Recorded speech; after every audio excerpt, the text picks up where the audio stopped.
Presidente. Sr. Ministro, mais uma vez, nesta sua intervenção inicial, o Sr. Ministro trouxe-nos aqui a sua narrativa habitual sobre a evolução económica do nosso país, tentando fazer-nos querer acreditar em duas falácias. Primeiro, que o atual crescimento económico é fruto exclusivo das políticas deste Governo e que a nossa evolução económica é excepcional, que não poderia ser melhor. Pois, Sr. Ministro, nem uma coisa nem outra são verdade.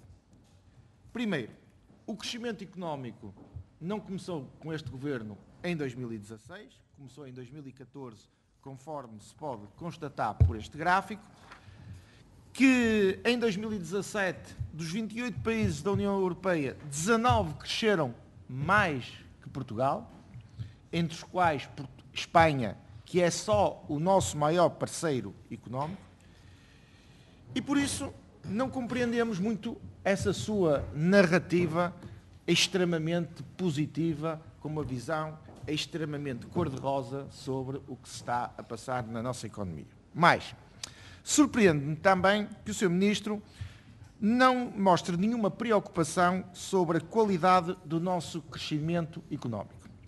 Obviamente que um crescimento económico é sempre positivo, é sempre de saudar.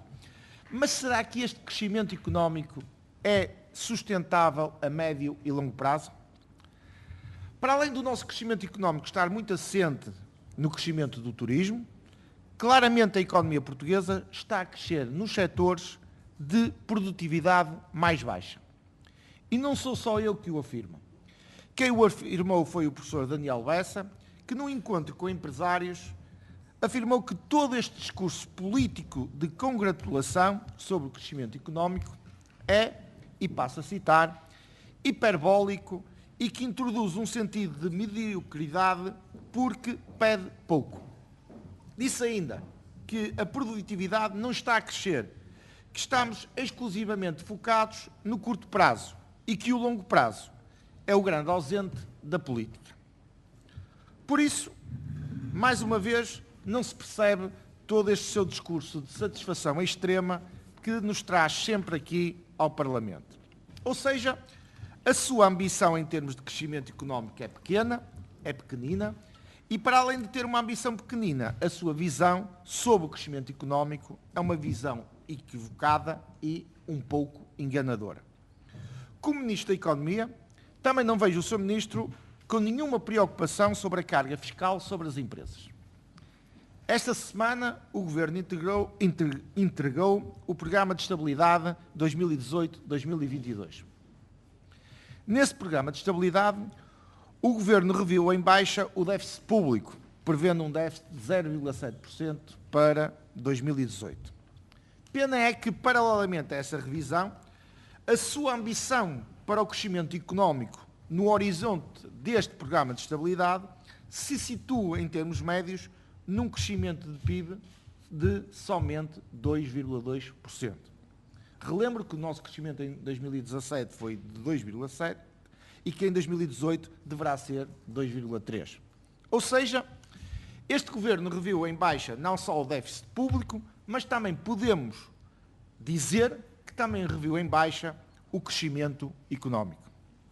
Mas, Sr. Ministro, mesmo com estes números modestos em termos de crescimento económico, não era normal que o Ministro da Economia defendesse entre os seus pares que existisse alguma redução da carga fiscal sobre as empresas, nomeadamente sobre as pequenas e médias empresas?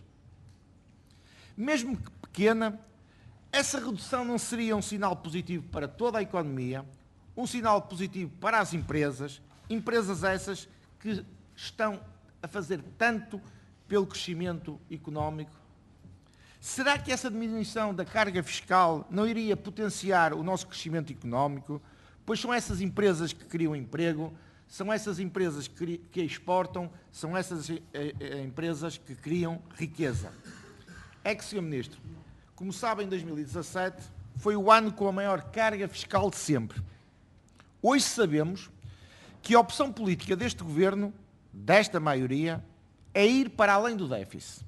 Independentemente de essa redução ser feita à custa da qualidade dos serviços públicos, alguns dos quais estão abaixo dos serviços mínimos, e à custa de uma fiscalidade agressiva sobre todos os portugueses, particulares e empresas.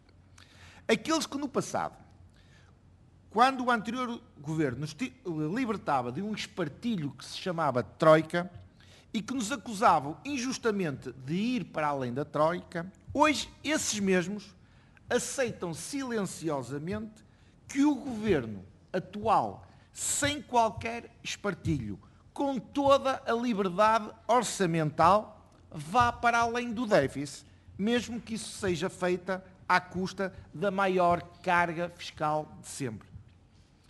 O Sr. Ministro lembra-se que no debate do Orçamento de Estado para 2018 afirmou, e passo a citá-lo, com o nosso governo a carga fiscal tem sido uma redução. Tem tido uma redução. Sabe qual foi a redução da carga fiscal deste governo, Sr. Ministro? Foi um aumento em 2017 de 430 milhões de euros nos impostos sobre os produtos petrolíferos, foi um aumento de 80 milhões de euros no imposto de selo, foi um aumento de 70 milhões de euros no imposto sobre veículos, foi um aumento de IRC para empresas com lucros acima de 35 milhões de euros, e isto, Sr. Ministro, só para falar nos impostos que afetam diretamente às empresas. O Sr. Deputado vai ter oportunidade para depois defender o ir para além do déficit. Quando é que o Governo da Economia quando é que o Ministro da Economia do Governo de Portugal vai defender uma diminuição da carga fiscal sobre as empresas?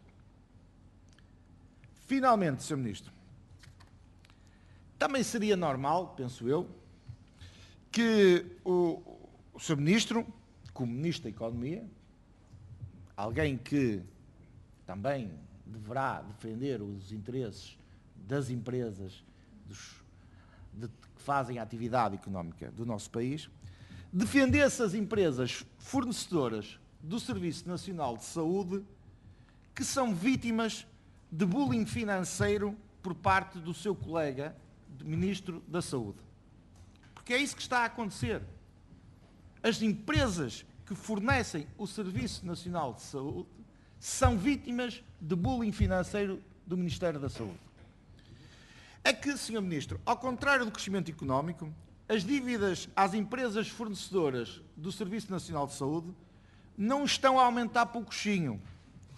Com este governo, a dívida total do Serviço Nacional de Saúde aumentou pelo menos 770 milhões de euros e as dívidas vencidas há mais de 90 dias aumentaram 699 milhões de euros.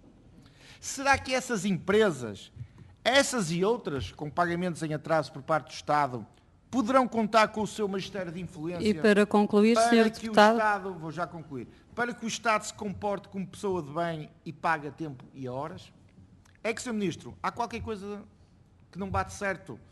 Por um lado, o Governo apresenta e vangloria-se de resultados económico-financeiros positivos, alcançados positivamente, mas, por outro lado, assistimos a uma degradação clara e acentuada dos serviços públicos e assistimos ao regresso ao passado das dívidas em atraso por parte do Estado. Muito obrigada, Sr. Deputado.